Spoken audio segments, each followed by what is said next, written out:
Third-party cookies was the way that it kind of tied to borrow from the Big Lebowski, it kind of tied the room together, if you will. It tied all of internet advertising together, and it was primarily used so that, like, if you saw an ad for Volvo, they want to make sure that they don't show you like 100 ads a day.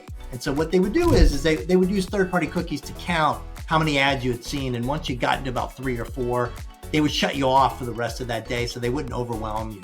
And that's where cookies really came in, because they could track you across the web. But there's been a series of all of these privacy events that have gone on that really started with the big iOS update where, it asked you, hey, do you want this app to track you? And of course, everyone said, absolutely not. And then also one of the big things that changed as well is that, 10 years ago, people would spend most of their time on websites. Now, most of us spend times in apps.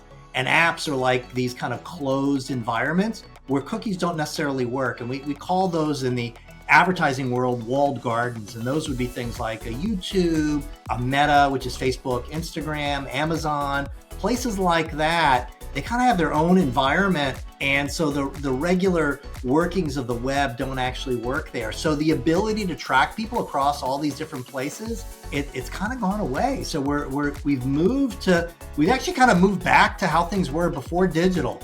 Digital started and we kind of knew everything about everyone. And now the pendulum has swung back more towards the middle where it's like, we need to not know all the details on everything that everyone does on